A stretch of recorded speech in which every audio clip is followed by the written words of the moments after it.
Sequoia Walters Dixon, and this is my presentation on critical thinking. Today we will learn the introduction to critical thinking, why critical thinking is important, what does critical thinking look like, where would you see critical thinking in action, pros and cons of critical thinking, the impact critical thinking has on the lifespan, and the final tips and takeaways. So, what is critical thinking? So, the Webster definition of critical thinking is the act or practice of thinking critically by applying reason or questioning assumptions in order to solve problems, evaluate information, and discern biases as much and much more. Why is critical thinking important? So, critical thinking is very important because it helps to improve decision making process. Um, when you have critical thinking, that decision making process grows stronger. It helps by enhancing the ability to problem solve. So it adds and aids in the ability to problem solve. It helps refine and sharpen research skills because you have to end up digging deeper and more in depth to find exactly what you're looking for. Sometimes you're not even looking for a pure answer. Sometimes you're looking for other ways to solve things, and sometimes you're looking for other ways to be able to conquer a problem head on. Without it being at face value, it actually makes you want to dive deeper.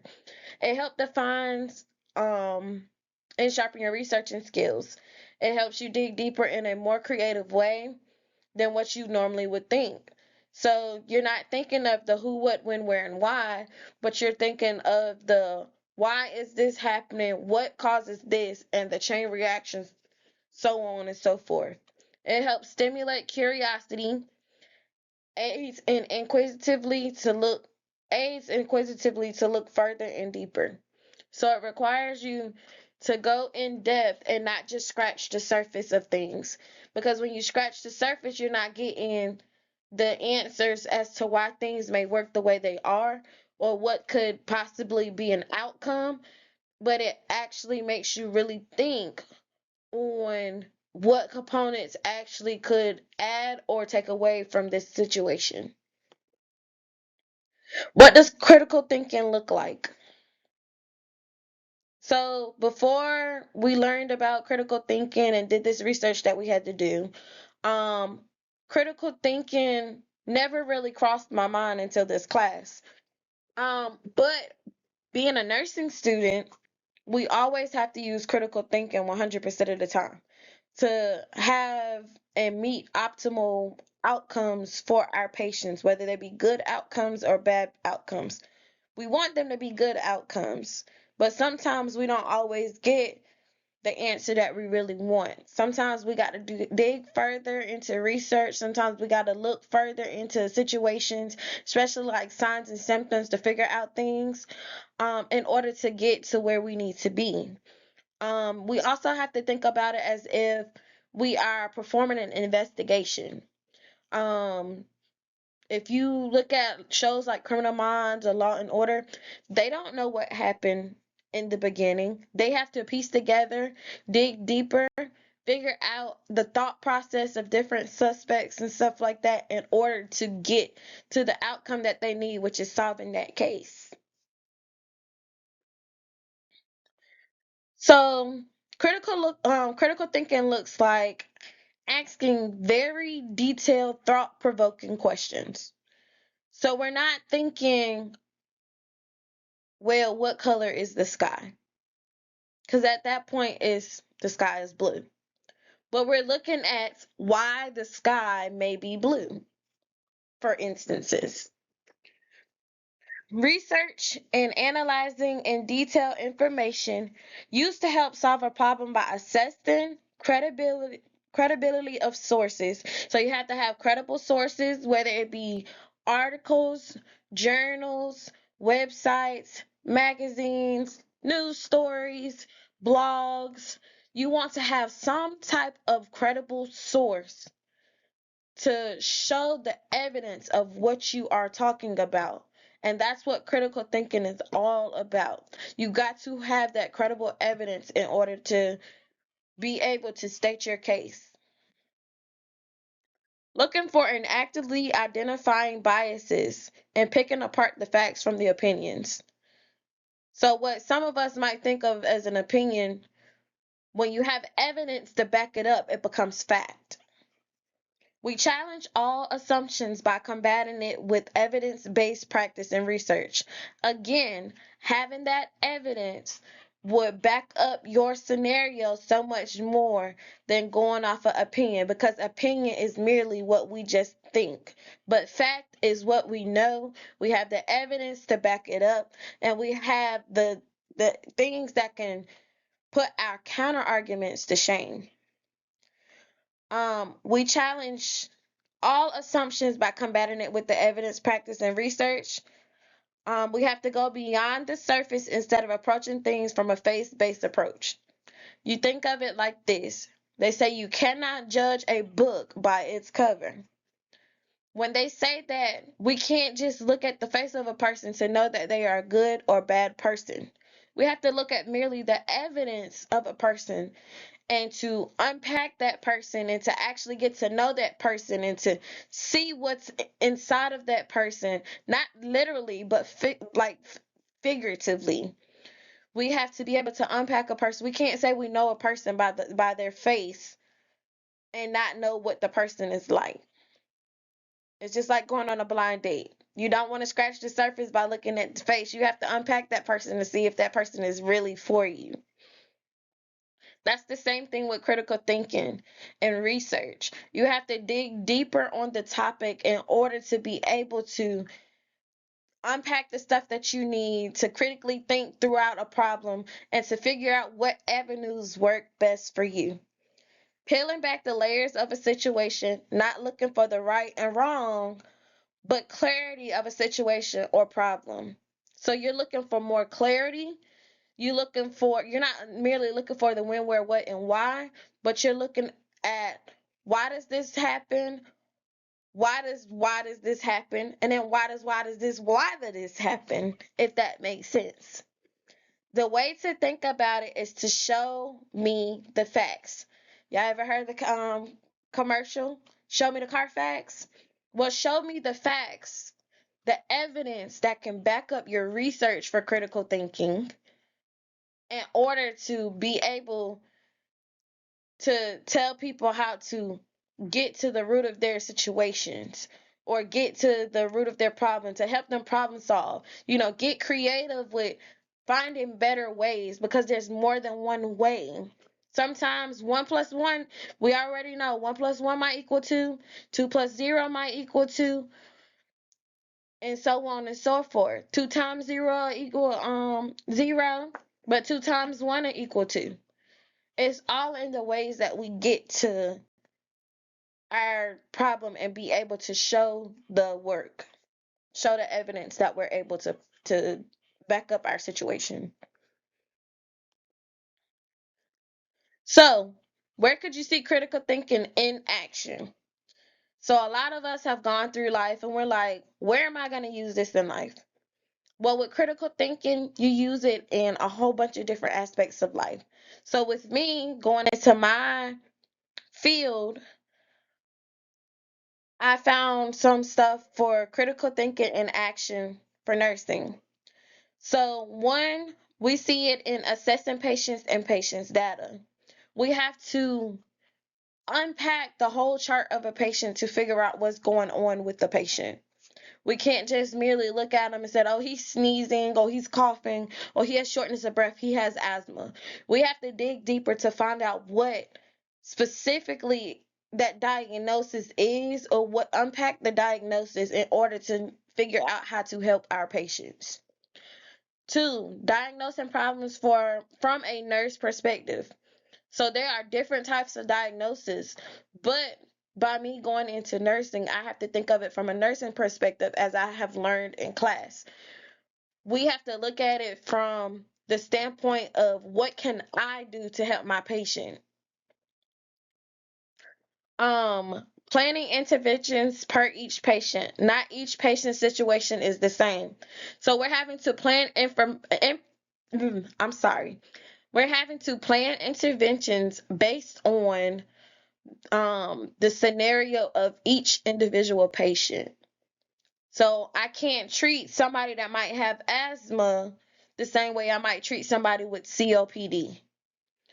If I look at it for this patient with asthma, I have to find what helps with this patient. Now, they might have similarities and might have things that can help both scenarios that might be the same, but I have to look at it. This patient has asthma, this patient has COPD, and I have to unpack it from their diagnosis. So I have to dig a little deeper into the research and pull out all of things like what medications can I use? What medications might counteract each other? What can I do to help relieve my patient of different signs and symptoms? What can I do to help improve and make better outcomes for my patient to move on and be able to get back home from the hospital?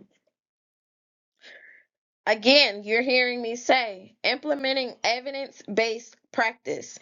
When you implement evidence-based practice, you're using things that have already been proven to be able to help my patient along the way.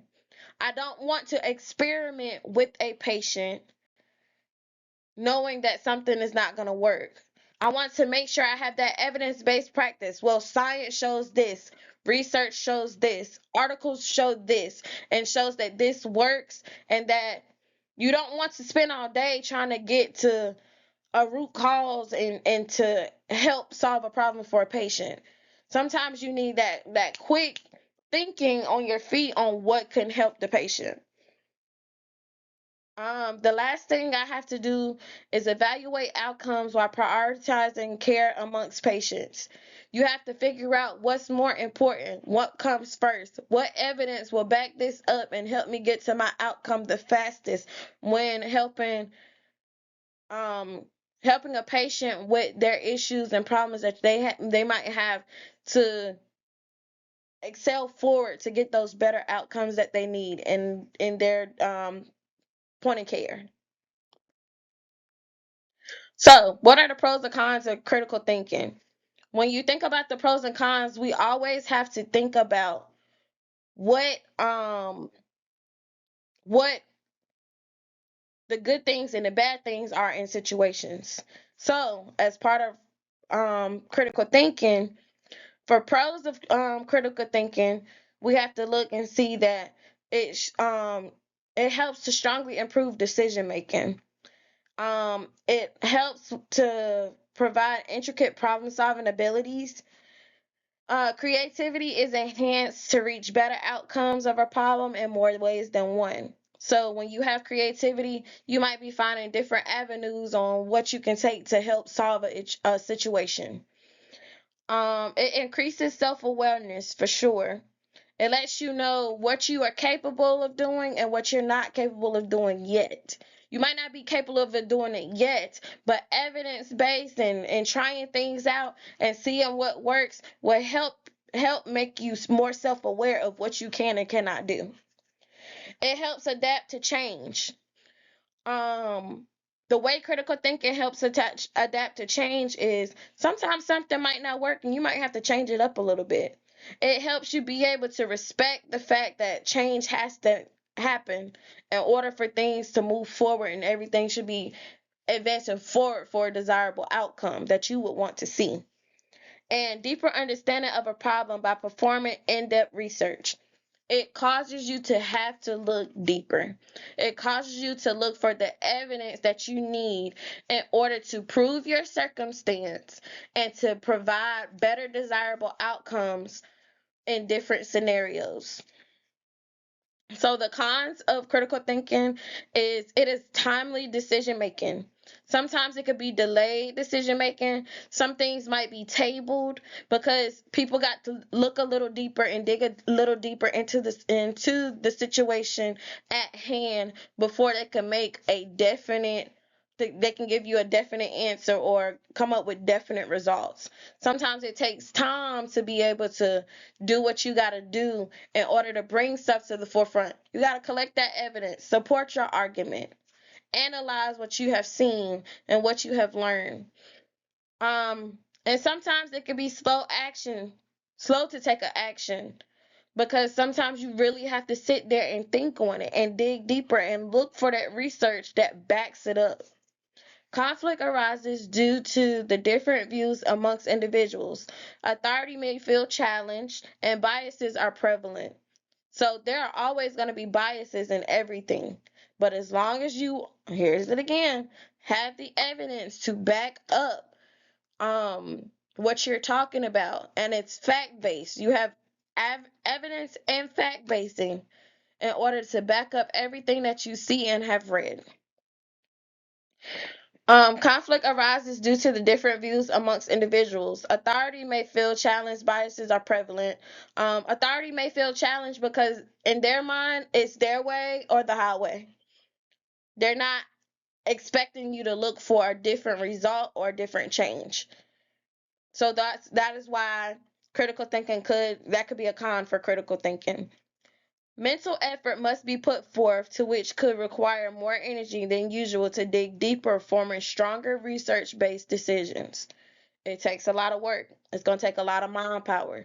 It's going to take a lot of effort to try to get all of this evidence to prove it. It's just like watching the great debaters.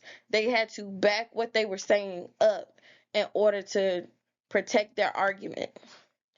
And then you might have some resistance in some environments that discourage questioning or acceptance of face value in learning in systems or cultures.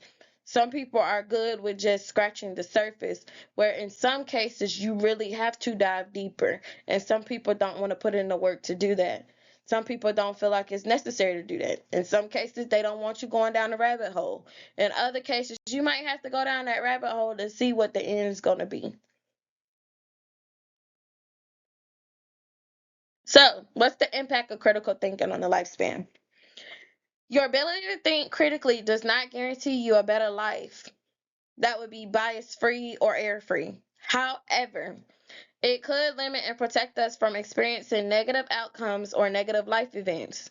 The ability to think critically allows us to be protected from making questionable life decisions that could determine our futures. It allows us to analyze the decisions we make, determine what avenues to take.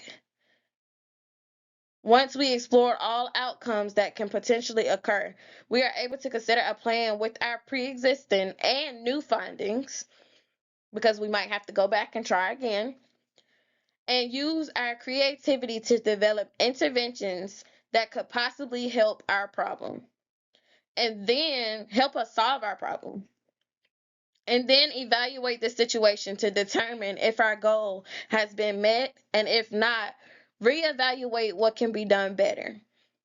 So, across the lifespan, just think of us as children. When we were babies, if we wanted something, we had to figure out how to get it. Whether we cried for it, whether we reached for it, whether we tried to make moves ourselves, we always put ourselves in positions to where we had to critically think, well, how am I going to meet the outcome that I want? In school, you can look at it as, how do I do my best to, what do I have to do my best to get the desired grade that I want? In college, you use critical thinking to figure out what classes fit best for you. You're not going off of what fits best for somebody else. Somebody might be good in carpentry, but carpentry, I know for a fact, ain't good for me. And then throughout working and stuff like that, you have to figure out the best way. They always say work smarter, not harder. You got to figure out the best way for you to work safely without going against procedures and protocols. So, and then as the elderly, you have to look at what decisions are best for you. You got some people that might go in the hospital and do a DNR. You got some people that don't want to do Do not intubate. You got some people that already have their life planned out, what they want to do, where they want to be buried, what they want to wear, what they want to wear to their funeral. Do they want a funeral? Do they want to be cremated? You have to do your research in order to know how to make these life-changing decisions. And doing that research requires you to critically think. So what do we do when critical thinking doesn't seem to work in our favor? We reevaluate and try another way. One way might not be the best thing for this scenario. It might work for one thing, but it might not work for this thing. So oftentimes in life, we are taught we must have a plan A, B, C, and sometimes D. And in SpongeBob's situation, he had a plan Z. Plankton had a plan Z. Sometimes we may have to go back to the drawing board and start from scratch. Sometimes we can't just pick it apart and throw this in there and throw that in there. Sometimes we can. But sometimes we have to go straight back to the drawing board and restart from the very beginning to figure out how we got to where we were and why we shouldn't take this avenue but to consider another avenue. Reevaluation and further research may also be things we may have to do for a better or more desirable outcome. So sometimes we might have to reevaluate our research. Is our research credible? Is our research something that we have dug deep enough into in order to be able to back up the facts and to give our evidence? Sometimes we may not have one answer to our issue, but several different solutions that require future critical thinking and research for answers that may not be there in that moment. Prime example that I think of in this is cancer. We might not have a cure to cancer, but we have figured out different ways that we can help um, decrease the growth of cancer, decrease it from moving. But now, being that we don't have the cure for cancer, there is further research that can be done to help get to the root of our issue and to be able to solve the problem at hand, which might be cancer at that time. One thing might not solve this cancer, it might solve another cancer, but it requires critical thinking to be able to dig a little deeper. And one thing everyone will become in life, no matter what age, is a critical thinker to reach outcomes, whether desirable or undesirable. Sometimes your goals will be met, sometimes your goals will not be met. It's not, as I said earlier before, it's not a right or wrong, but it's what can you give in your argument that backs up your argument? What type of evidence can you give in your argument to back up your argument? So, what now? What do you do with all this information? Final tips and takeaways. So, it's your don't forget. Don't forget to consider all avenues before making a sound decision. You want to make sure that you have this option, your plan A, B, C, and D, just in case your plan A don't line up, or just in case your plan B don't line up. You want to consider all avenues to get to the same result of what you're looking for. And if you can't get to that result, again, you have to reevaluate, do research to help and aid in your argument and provide the facts. Thinking critically is defined as a noun, but when executing it becomes a verb. So when you think critically, it becomes a verb because you're putting things into action. You're actually doing the research. You're actually using creativity. You're actually using strong decision making skills in order to come to a result of what evidence based practices and based things can support your argument. We all critically think at some stage in our life. Remember, in all ages of our life, we have to critically think about something at some point. Consider biases and cultural competencies. You have to think about biases and consider cultural competencies because some cultures, they're not going to want to change from their beliefs. You also got to consider biases because You might not agree with something, but somebody else might agree with something. Or you might agree with something that somebody else doesn't agree with. You have to consider those biases in your research and make sure that they are fact based, that they're not opinion based. And that there is no right or wrong so long as evidence backs your argument. So, with that being said, do you have any questions? Thank you. And here's my bibliography.